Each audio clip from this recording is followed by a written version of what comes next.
बड़ा ही सुंदर काव्य संग्रह है अधूरा प्रयास।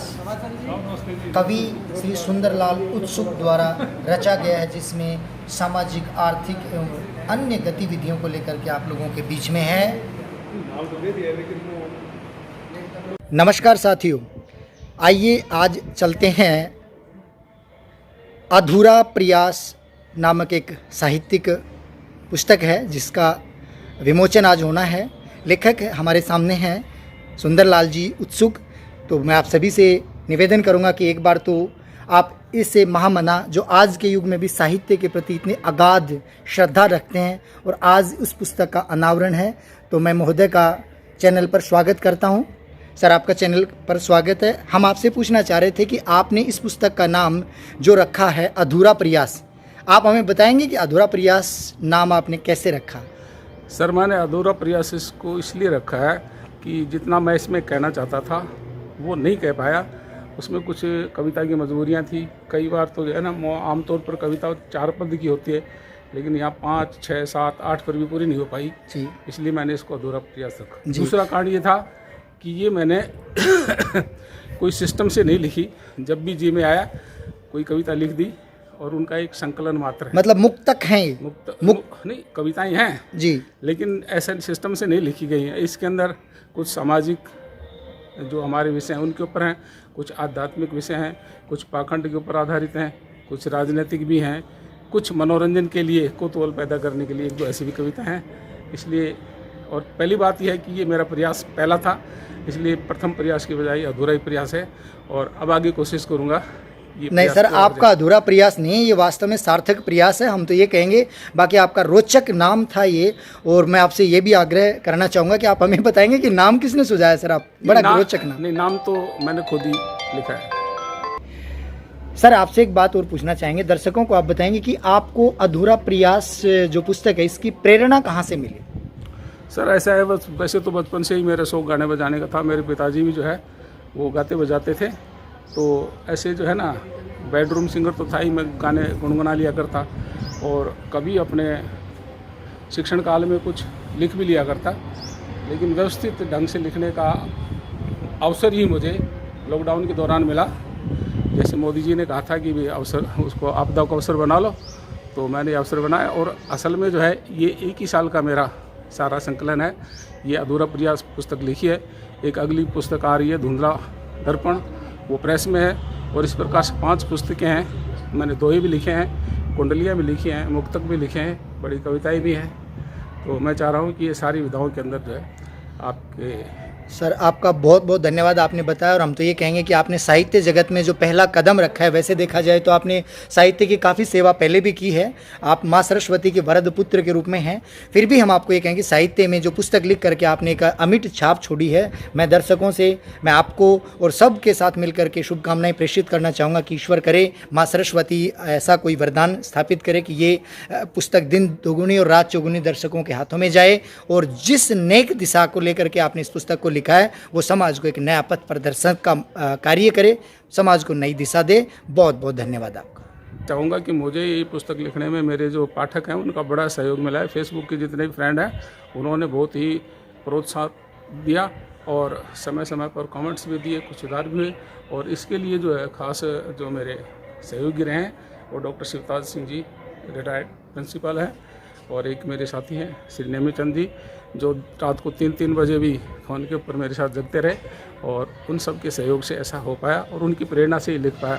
लिखकर तो मैंने काफ़ी डायरियाँ भर रखी थी, लेकिन पुस्तक के लिए उन्होंने प्रेरित किया और ये आपके सामने प्रस्तुत है। अब जैसी भी पाठकों की प्रतिक्रिया होगी उसका मुझे इंतज़ार है।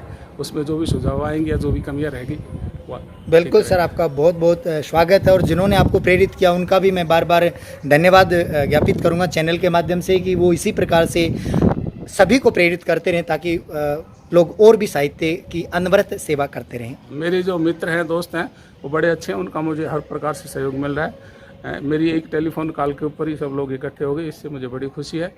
और मैं अपनी जो जीवन के अंतिम दिन हैं उनके अंदर कुछ और लिख पाऊँ, ये नहीं, अंतिम दिन नहीं है सर, अभी तो बहुत लंबी यात्रा करनी, आपने शुरुआत की है। धन्यवाद सर।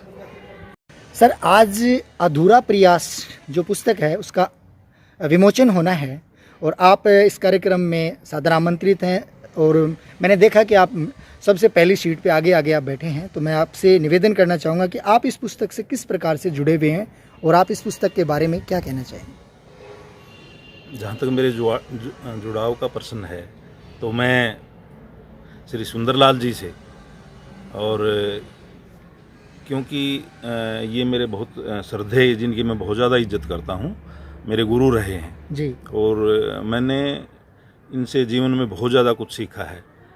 ये जब मैंने 5th क्लास हमारे गांव से पास कर ली थी, उसके बाद में भी ये मेरे को पढ़ाते रहे, शिक्षा देते रहे, और शुरू से ही विद्यार्थियों को प्रेरित करने का इनका एक प्रयास रहा है जी। अब क्योंकि मेरे गुरु भी हैं जी। और इस पुस्तक में उन्होंने समाज से संबंधित अलग अलग कुरीतियां हैं, जो भी प्रचलन है, जो भी समाज में हो रहा है, उनके बारे में लिखने का जो प्रयास किया है। और वास्तव में मैं ये समझूं कि जो मैंने एक प्रतिभा कहूँ, एक विद्यार्थी के नाते नहीं कहना चाहिए, इनमें जो एक विलक्षण गुण रहा है वो ये रहा है कि ये किसी भी बिंदु पे बहुत बेबाक अपनी वो रखते हैं।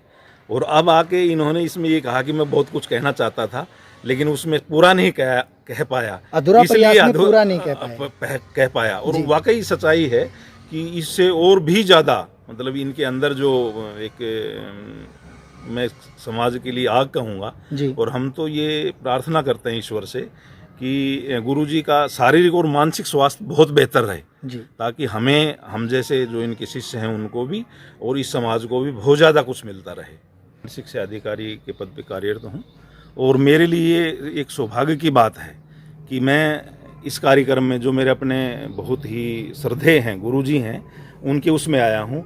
और मुझे आशा है कि इस पुस्तक से समाज को बहुत ज़्यादा प्रेरणा मिलेगी और जो भी लोग समाज के हैं इससे प्रेरित होकर सामाजिक सरोकार में समाज को भाईचारे में लाने में मदद करेंगे।